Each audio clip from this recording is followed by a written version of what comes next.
agglomérations, publiez-les dans les médias que le Saint-Esprit vit dans ma patrie. Bonjour très chers téléspectateurs, Balandia, émission Nabiso Révélation.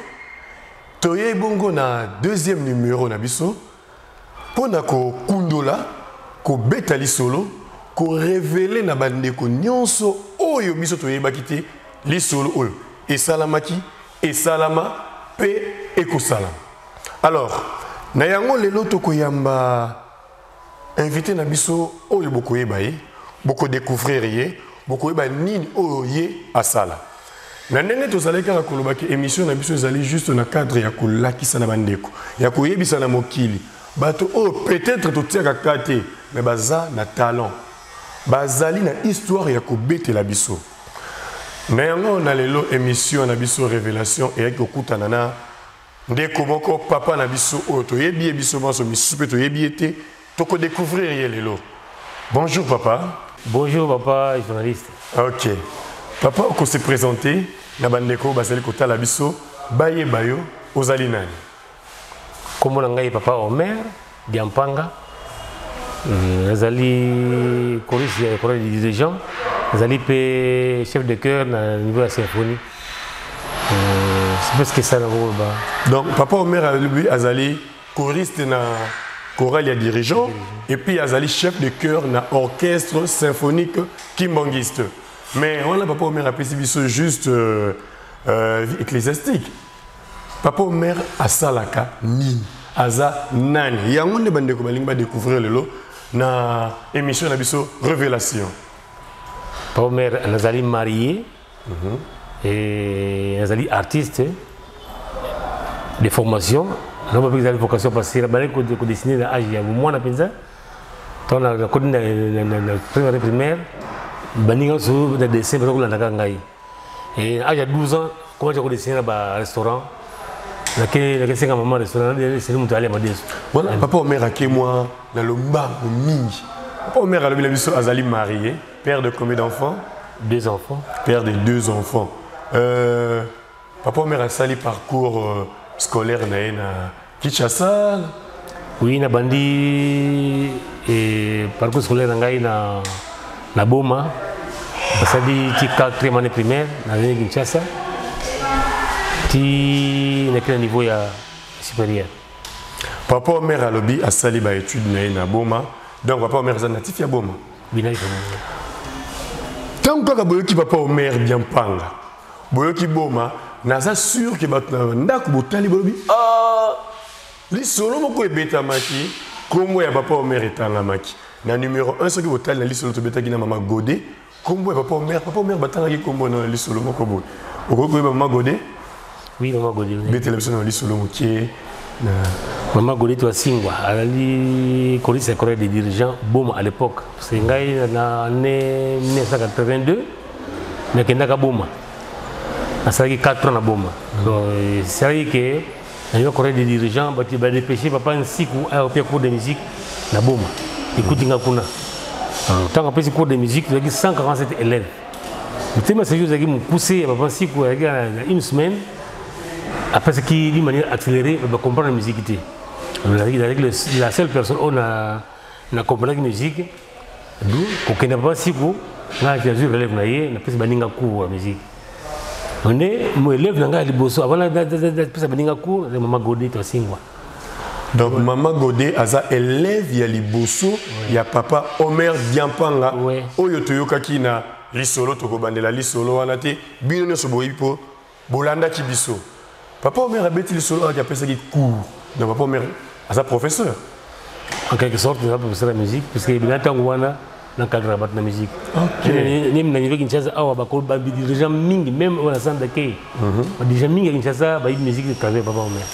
Mais yango tokokota directement na profondeur ya boyebi ya histoire ya papa Omer Diampanga. Papa Omer. Oui papa. C'est ça kimbangiste. Oui qui chorale des dirigeants, orchestre symphonique kimbangiste.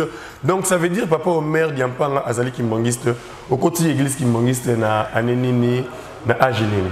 rôle bakina manque de naissance parce que papa na maman ngai basana kata lingomba maman ngai bana lingomba tango ya zamba ngai na botami na kata ya kimangisme mais à âge il y a 12 ans donc en 1973 73 ni na batem na ngai papa Omer a su batem en 1973 né à Bandi Moussana lingomba ya papa Simon Kimbangu Otobengi église Kimbangiste. Bien avant ça, déjà avant le baptême. Donc papa Omer Azali, choriste et dirigeant depuis quel âge? Depuis il y a 11 ans. Depuis âge il y a 11 ans.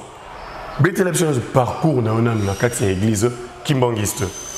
Papa Omer Asalaka nini, abanda ndenge nini, pe akomi nani na kati ya église Kimbangiste. Donc âge il y a 11 ans, abanaki koyemba déjà na chorale des dirigeants à Matete. Na papa Mutamba à Paki. Na papa Poati mbala Micheline so yi chorale moko ya chorale déjà Matete. Na 72 ti c'est koreki ko salama to bani pe koreki bo subiso na kati. To bani si bana koreki mais tellement que na vendre donc na bukaba mo musika le transport de savait que na se focaliser la chorale des dirigeants na tiki koreki. C'est à partir de l'année 1974. Mais du coup, nous sommes tous de Koreki. Alors, à l'âge de 24 ans, nous avons cours de musique en 1985, nous avons dirigeant. Mais après cours, on a cours c'est plutôt. Après cours de musique, nous avons dirigeant. Puisque nous avons une décision que le cours là, nous avons dit que nous avons une note, il y a une partition. Les gens ont une partition.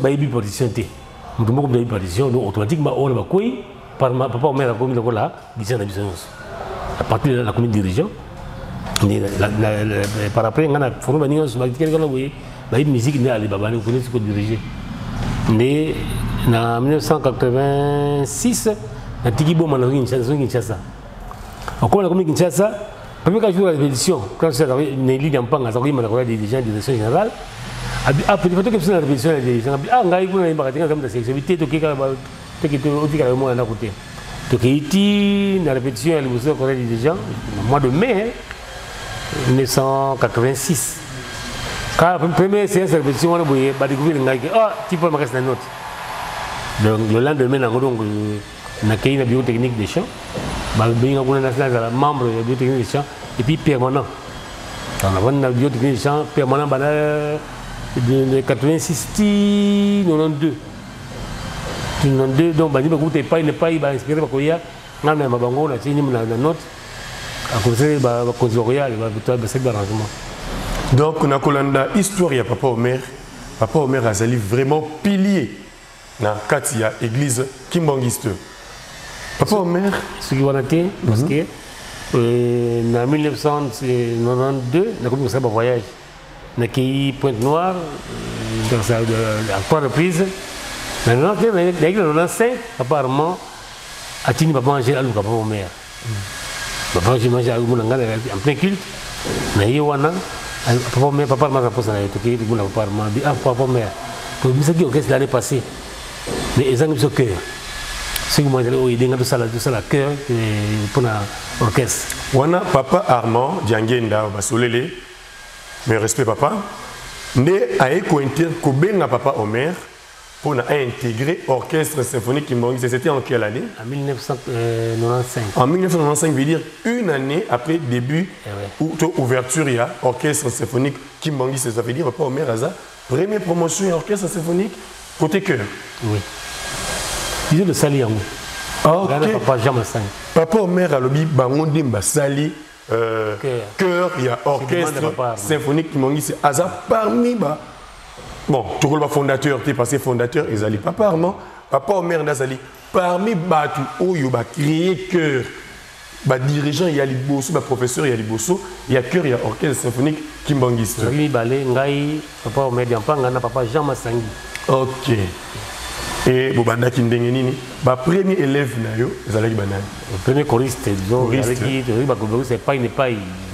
Boulamatari, papa Mabiala, papa Ramous, maman Bibiche, Talani, maman Sintemo, et en tout cas, mon mingi, 40 personnes. 40 personnes. L'histoire, il y a papa Omer et Bani Nakati, orchestre symphonique Kimbangiste. Oui.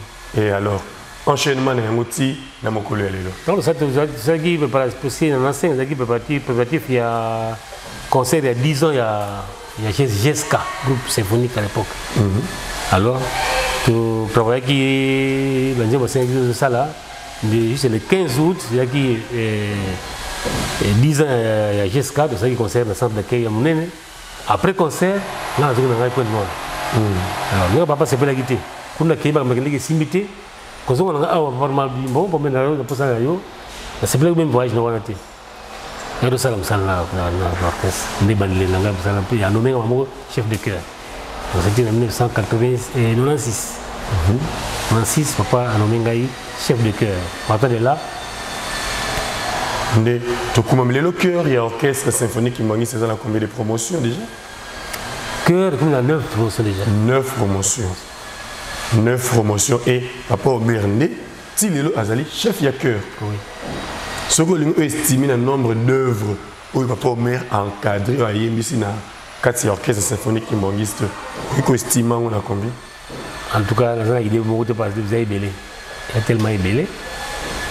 Vous avez belé donc il fallait avoir la tête représenter le Luca la statistique et orchestre parce que ça peut-être par rapport au chanter donc plus en 4. Non, chanter des orchestres, mais où il a chanté, quel est le cas? Dans les lots, papa Omer Azal, quand on a 4 orchestres symphoniques qui mangiste comme chef de chœur. Et les lots, vous allez comme on en a bilili, partout vous allez comme on a internet, orchestre symphonique qui mangiste, Azali tient en œuvre, église qui mangiste, école, école de musique.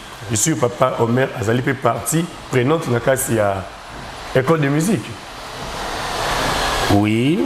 Nous avons ma parenthèse dans Kuna. Chef de chœur c'est produit parce que tu la base est informelle. Et encadreur il y a que c'est lui qui m'engage. Parce que chef de chœur il faut ça la formation donnée il y a direction mais bisous nous avons le monde informel donc là encadreur il y a chœur symphonique qui m'engage. Pour l'école de musique il y a qui comme tété quand l'école de bandit tout ça comme bâtiment sur ça là TT veut dire tout travaux. On appelle ça un beaucoup de maçon, on appelle ça un beaucoup de bâtiment ça là c'est ça. Maintenant comme une côté de sisi côté à finition et c'est quoi bah spécialiste tant qu'on a comme moins utile parce qu'il faut ça là bas œuvre bah art bah signe musicaux là bah baya c'est demande papa moi. Na ko ça là ou bien papa mère.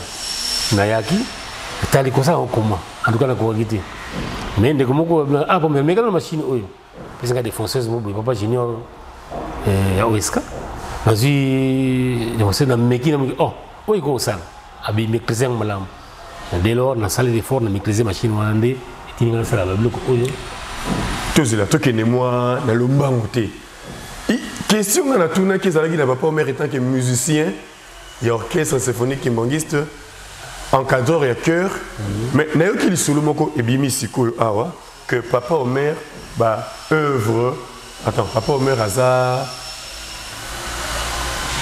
kaka musicien artiste de formation puis ça dans ce domaine nayo de formation na art parce que là la monde to koti na nzela mususu toza sur la musique te ouais donc le parcours ngai ya tanga ngai na sala académie de beaux-arts donc na sala humanité artistique na sala pe 2 ans supérieur dans la peinture de passant là dans bongolo papa bena azali mutu moko ya kotsaka école informatique bakali bosse na niveau ya Kinshasa par exemple école de bosse informatique ezaki ici école supérieure d'informatique tant papa Martorel na école wana à ça GD mais il y a art pour avoir une école de musique c'est totalement art donc ce que papa m'a dit comme il y a ça ornement il faut artiste azala mais comme il y a maki pour na ça quelque chose de tout bani que ça bon bah le communiquer wana mabaya bana botama si ma baya mais à partir de l'école de musique il m'a dit que ça la bénisserie soit les bénisserie donc tu vas baya que ça le graver le mabaya c'est demande à papa moi donc ngamo en soi en tout cas ça le quoi mais quand on sengi na meki quand ça makila ngai donc en soi Papa Omer, Yebisa Bissonal. Vous êtes artiste et musicien? Oui. Sculpteur? En quelque sorte. Puisque artiste peintre? je me suis découvert dans la pour Bandi Mabiso, et c'est quand tout le monde va œuvrer, papa, il y a papa Omer, pardon.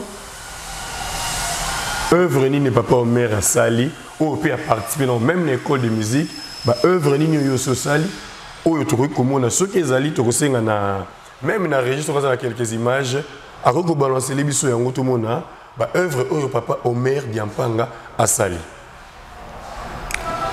Nazali artiste, il y a des formations, Nazala humanité artistique, la peinture, l'Académie de Beaux-Arts. Et voir même avant l'Académie, c'est là que j'ai Mingi, c'est comme moi Kalamingi.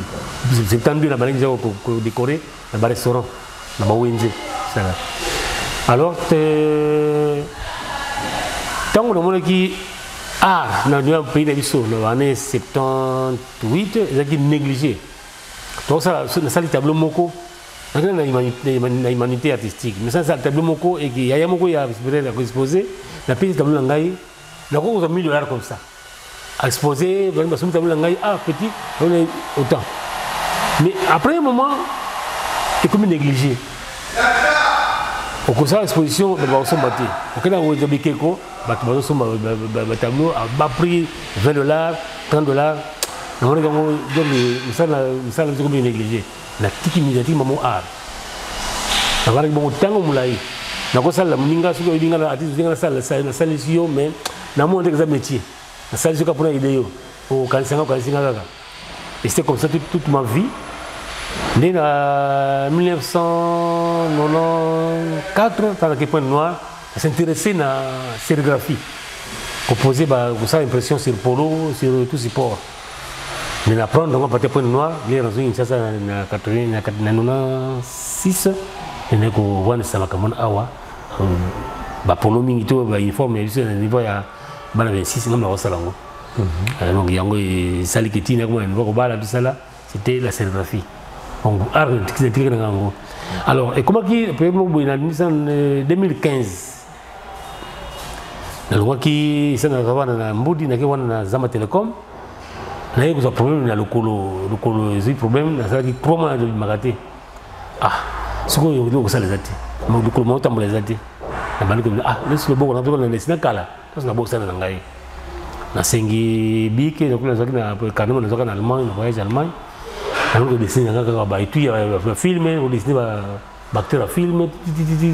Pour être sûr que tout ça, on dit oui, et c'est là qui m'a noté. C'est une image, vous l'avez vu. Papa Omer a eu Azali dessinateur. En tout cas, Tobé est homme à multiples faces. Tobé est nani, Tobé est monstre. N'a bien tu découvrir des dessins en go, bisona bino.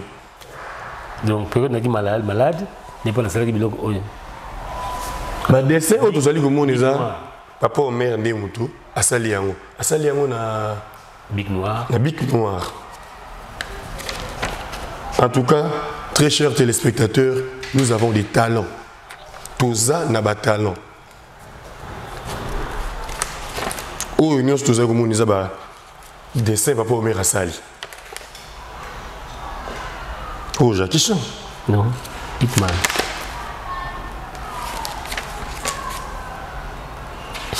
Ezali est belé et nous découvrons un talent. Jackie, mais... Bolbert. Ongbak. Neymar. Oh, Neymar. En tout cas, Neymar, ce qu'on a dit émission à Bisso, on a un oyo. Papa Diangena. Oui, Zali Papa Diangena. Oh, ni Papa Arma Sengai. Et ce que c'est Papa Diangena, Papa Loko Seng na Salango. Na Sali Yango. Quand na Sali Oyabi, Papa me qui comme maison Keming. Na Sali vraiment mon. Yamune na Zali. Toko découvrir Yango. L'acception Yamune na total. Ah, tu Zali ko découvrir ba talent et Papa Omer. Très chers téléspectateurs, balandi émission Révélation. Toloba ki na bino ki awa toye ko bimisa. Ko kundola oyo bato ba yebite na mutu ko révéler la biso nyoso histoire auto yebite Mais c'est grave, il y a que découvrir le talent et boyer, mais c'est le talent caché. Il y a Papa Omer, ceux qui ont reconnu même dans la République démocratique du Congo, dans le talent Oyozanango. Totali. Ceux qui ont vu des dessins au Kondimate. Ce n'est pas une photo, c'est un dessin. Et dans le beau il y a Papa Omer Diampanga. En tout cas, papa, vous avez un talent. Ton côté, les messieurs. Ah, merci beaucoup. Un vrai peu de monde dans Sima. Ah, ben ici, vous êtes Papa Omer. Oui. Quand on a gravé dans la papa a mis un ordinateur. Tiré un ordinateur pour lui. On s'est dit ah, il y a des petits qu'on a mis à Bimbo. C'est comme si on a difficile à me casser mais quand on a quelque chose de mal souillé. Donc voilà, le coup là, lui c'est comme moi, donc on le monter. On laisse la lieu surtout. Comme ça, c'est que donc on va monter oh, mais pas comme bien. C'est vous êtes expliqué. Maintenant il y a quoi il va amener, voilà c'est Sengai, c'est le ça la personne mal. Ça la biche que c'est une personne qui mal. Il y a pas de lettres. On a vous avez vu ça là on se doit vous dire vous avez ça là tout ça dans la régie, ce que les c'est la biso image ou ana ya mon petit papa c'est moi qui m'a au papa Omer Asalaki. Alors tu connais mon papa mon papa c'est ça d'ailleurs tout ça la seconde entrée école comme école mais na carreau mais tu veux ce que va donner zone ya quand on a besoin ça carreau non en tant qu'artiste tu peux essayer d'accord. Papa Somlingaï, Bakarou et céramique, on a ça dans l'essai. Ça veut dire à mon avis, oui, c'est possible. Et la salle va graver comme c'est carreau, la taille Bakarou, mais ça dit comme école, la piano. Ça c'est en auto-école. On a ça dans la vie, on a ça dans le monde ni c'est sculpture, ni ministérie, ni coupe à carreau, donc une première dans le papa n'a pas de problème, mais là, on va chercher tous les examens. Alors, d'où tire l'inspiration, Papa Omer? Inspiration, Papa Omer, où Takawapi? S'inspire à Kanani pour créer œuvre. Tous les Kamoko, on a nos salatés, au Ligno Bandang, où s'inspire à Kanani? Pour l'école de musique, c'est une école de musique, pour arrêter de faire le moine. Mais, le Zali, sculpture, ministérie, carrelage. La carrelage et ça met plus à l'école de musique.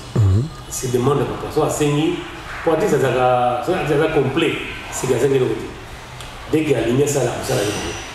Dès que mon nom ça est là, c'est qu'il y a ça là, ça on y est. Après, écoute la art là. De vraiment à papa junior, c'est dans la salle ça la premier niveau, la cafétéria. Mais ça là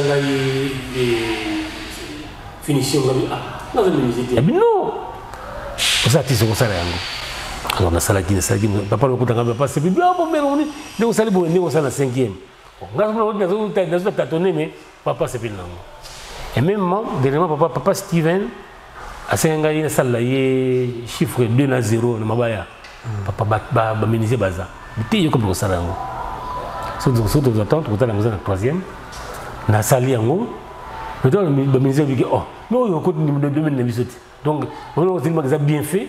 Oh, on va y aller le ministère et puis quand on a le monde qui va ça là, le monde qui va comme il. Quand on a ça là, on a ça là, on est ça là. Donc, très chers téléspectateurs, ceux qui sont allés bien, c'est rare. Il y a que trouver des genres de personnes où à cause de ça la nuance on a art. Mais ce qui est déplorable, c'est que notre pays ne reconnaît pas ces genres de personnes. Est-ce que papa merci à soi invitation mon communauté avec on dit que ça là œuvre mon peut-être il y a Mboka ou soit ceux qui va bien papa mère les est-ce qu'aucun ouais tu communauté pour mettre ils ont une promotion bien qu'il âge avancé mais ceux qui bien gami to qui ne peut rendre service mais jusque là entre ngolobi ni l'état ni kutini ni banité baninga na balingai bande ko balandi émission révélation tu as découvrir mon tout peut-être biso to yebi tout monde akaime oh to yoki lelo Et ça peut-être mbalé liboso to yoka yango. Alors, papa ou mère, est-ce que ça n'a regret? Il y a Moussala, avec Moussala. Est-ce que l'avantage ni n'a joué Moussala Oyo? Peut-être il aurait pu préférer que ça la Moussala Moussous. Bon, regret comme tel les athées pas maté. La vie n'angai. Parcours la vie n'angai et puis la vie n'angai liée à la religion. Azaka moumoula n'a envie de l'eau. Mais nous avons fait l'effort de vivre. Tant qu'on a vivre, nous avons une crise cardiaque à 9 ans, 10 ans. Et on a même que mutation papa n'a pas de alors, crise wana et mon sait que moi n'a pas de moulaïté. Dans la Suisse, pour dire que c'est rare que moi n'a pas de crise cardiaque. C'est bloqué par mes colo, plus avancé dans l'âge. Alors, j'ai que la Suisse, des fois, beaucoup de gens mais tant que tu es papa, non. Ce qui est pour moi, pour utiliser mon thème comme cobaye, il me donne la possibilité parce que le cœur jeune, il connaît des coups à cacao, on a besoin de faire des études, mon thème pour donner la possibilité. Beaucoup de papa, tu as checké maman, papa n'a pas de kamba, papa papa jalungana message na nani asala boye. Les salles qui bon na zone ni sasa na kena nulle part, quand tu es marié, quand tu es ibunga comme. Alors, papa tango betozuli la moi akufanya kaboye papa ngena biki akufate akozala musali munene blaka tata na ngai fazana ikuta balo mwana akozala musali munene na blanga tata na ngai na kombona ka muteta ngwana mais banaza anaza artiste à part arme comme na kosa parce que on est artiste peut tout bricoler. Les sabats demandent na musala bana botama na sala na société mokote il va pas ngene la ninga tine kimkolo ayaka sa mina balati ngana ko balati muno ko mo sikam na ndingi po makam minene ikosia pa ngati omula bosala musala bricoleur ko marché munene ko le kayo sur la balle musala pour donc na mono to na passe parce que comme ça n'est ko bala na 2004 na âge de 43 ans sur demande de papa Armand ndingo za chef de que il faut au bala ne sali que moi je suis na bala en tout cas nanga zakite parce que le papa ngina bagna ka musala munene tel parcours nangai c'est oui les ça musala munene lingomba mais côté social en tout cas on dirait ils ont payé ça gâté je voulais même pas me marier na bali parce que faut na naza encadreur il faut la norme quoi on dit que bala 2004 à âge de 43 ans alors tant on a ça comme ça on a trois fois on a ça là Ibra azunga couple na ça na Ibra côté peinture quand la qui Ibra asali yo sayo kana mutala boye abembe apesi kanyaka ni baba kanyaka mais isimbi kakati ya bianga azano kimangisa mta brana papa mère kama nakubana kote kama zendi kamudika kama nzambe ngabike na ibite pour qu'on a convaincu dans le même salaire dans le salaire dans ngai il est dans le salaire abiku c'est pas un problème mais de mois promo yango de l'autre côté et puis c'est comme si azuti yango tukati kabi merci beaucoup oser mais zali kama nzambe c'est comme ça na msala pe na msala na masamba na travailler depuis c'est masamba mwana ya masamba na salle na une semaine na bureau na ye abina na mona atisa boyete abi lendi yaka de bagage na yo comme ça to engagé yo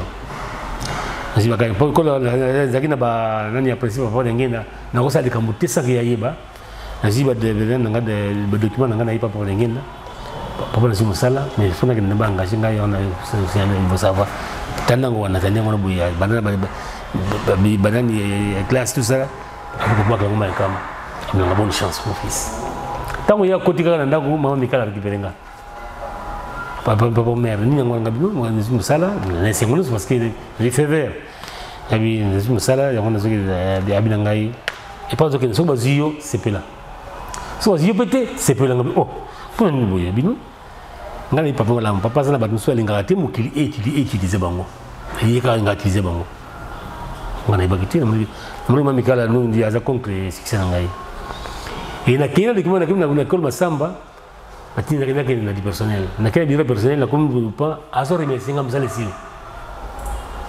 On sala ici.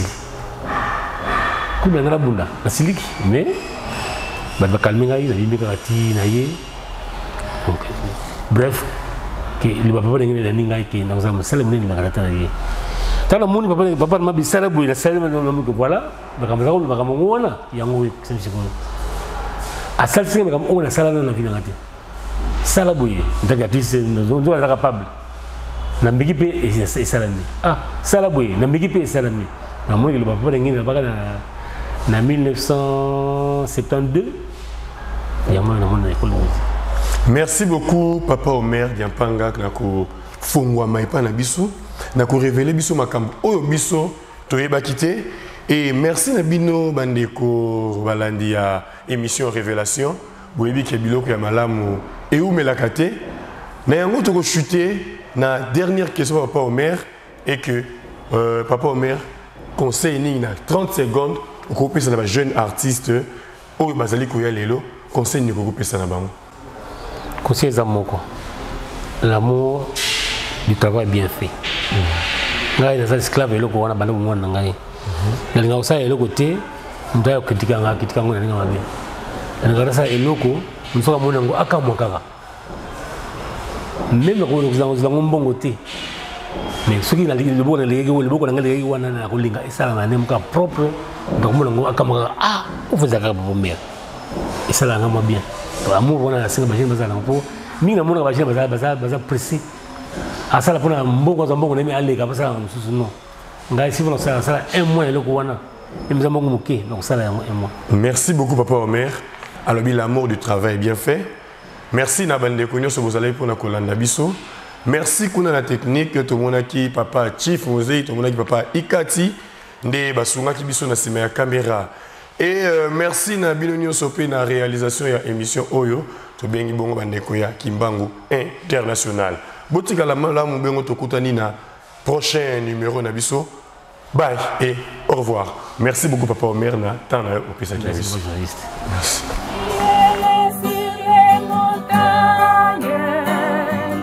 Proclamez-les dans vos agglomérations, publiez-les dans les médias que le Saint-Esprit vit dans ma patrie. Criez-les sur les montagnes, proclamez-les dans vos agglomérations, publiez-les dans les médias.